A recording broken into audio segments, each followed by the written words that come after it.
आचार्य जी सवाल का जवाब दीजिए। यह सेकुलरिज्म वर्ड लोकतंत्र के सबसे काले अध्याय में जोड़ा गया था कि नहीं? बोलिए हां या ना।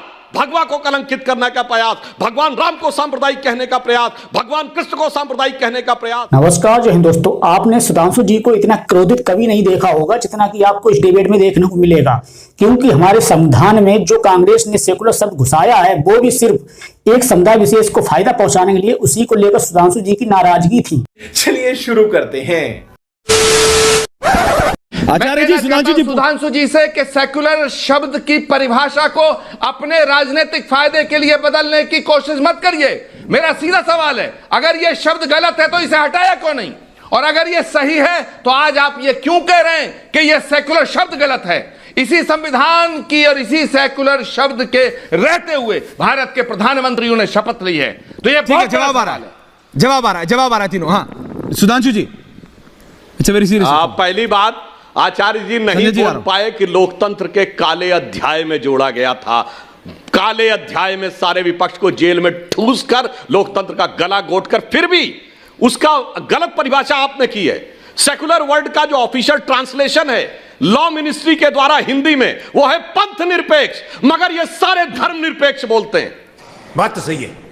ये सारे धर्म निरपेक्ष बोलते हैं। ऐश्वर्य जी, एक किसी की बाइट दिखाइएगा जिसने पंथ निरपेक्ष बोलता हो। चुनौती के साथ कहता हूं, मजाक आपने उड़ाया संविधान का, हम उसको सच्चाई से एस्टैब्लिश करना चाहते हैं। मिस इंटरप्रिटेशन आपने किया। पहले बाबा साहब के संविधान की आत्मा यानी उद्देशिका को कुचला, लोकतंत्र को कुचला, फिर जो शब्द भी डाला उसका मिस इंटरप्रिटेशन किया। अन्यथा एक कोई व्यक्ति अपना नेता दिखाओ कांग्रेस का जिसने पंथ निरपेक्ष बोला हो। संजय सिंह, बताइए मुझे। किसी भी चुने हुए प्रतिनिधि को यह कहने का अधिकार नहीं है कि भारत के संविधान में वर्तमान में आज की तारीख में जो मूल आत्मा है, जो प्रस्तावना है, उसको हम नहीं मानते या उसका हम विरोध करते हैं। या अंग्रेजी में सेकुलरिज्म लिखा है, हिंदी में पंथ निरपेक्ष लिखा है। जो शब्द लिखा है, एक एक शब्द भारत के संविधान में जो लिखा है वो बाध्यकारी है भारत के प्रधानमंत्री नरेंद्र मोदी के ऊपर, और इसके पहले अटल जी के ऊपर भी, और इसके पहले राजीव जी के ऊपर भी, और इसके पहले जितने भी लोग आए, इंदिरा जी से लेकर जितने भी प्रधानमंत्री हुए, वो सबके ऊपर अक्षरशः एक एक शब्द भारत का संविधान का वो बाध्यकारी है। मजाक उड़ा रहे हैं सेकुलरिज्म के सूरमा, तो आप भारत के संविधान का मजाक उड़ा रहे हैं। संजय जी जवाब आ रहा है आपका। भारत के संविधान का संजय जी जवाब आ रहा है आपका। सुधांशु त्रिवेदी, ये बहुत सेंसिटिव इशू है। ऐश्वर्य जी सुधांशु जी। ऐश्वर्य जी, यदि ये मेरे दोनों नेता शांति से मुझे बोलने दे, जैसे मैं चुप रहा, या तो इनका फीडर ऑफ कर दीजिए। नहीं, चुप रहेंगे, किसी का ऑफ नहीं कर रहा हूं, सब शांत रहेंगे क्योंकि लगातार सब लोग मान नहीं है। नहीं, आपके टाइम पे वो नहीं बोले, उनके टाइम पे आप नहीं बोलेंगे। बोलिए, only 3 on air. Sanjay ji, अब मैं आपसे कहना चाहता हूं, और अभी तो रुको, क्लाइमैक्स अभी बाकी है।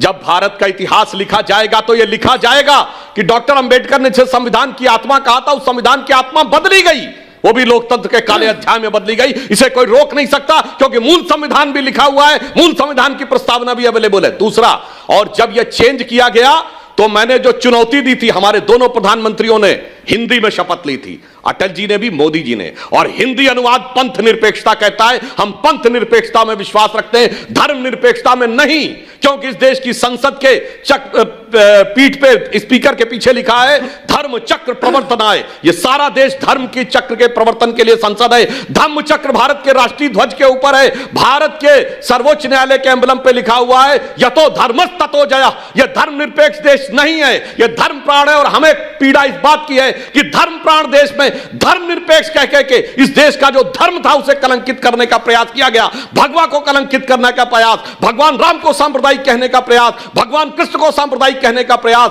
असतो मा सद्गमय को सांप्रदायिक कहने का प्रयास। और तो मैं कहना चाहता हूं, 26 जनवरी कल गुजरी है, आपको पता है बिहार रेजिमेंट जो गलवान में जाके लड़ी थी, उसका युद्ध घोष क्या है? बजरंग बली की जय, वो है सांप्रदायिक। राजपूत रेजिमेंट का क्या है? राजा रामचंद्र की जय, वो है सांप्रदायिक।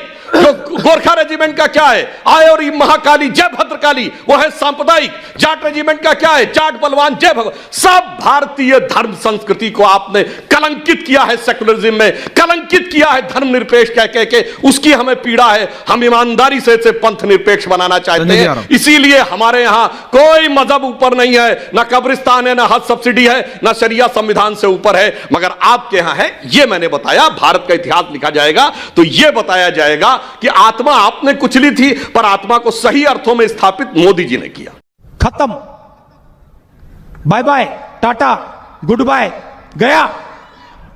तो दोस्तों आपने पूरा वीडियो एंड तक देखा। अब आप ये बताइए कि जो हमारे संविधान में जबरदस्ती से सेकुलर शब्द घुसेड़ा गया, उससे देश का कुछ फायदा भी हुआ है या सिर्फ और सिर्फ नुकसान हुआ है? आप नीचे कमेंट में जरूर बताएं, और वीडियो अच्छा लगा तो लाइक करें, चैनल को सब्सक्राइब जरूर कर लें। मिलते हैं नेक्स्ट वीडियो में। जय हिंद, जय भारत।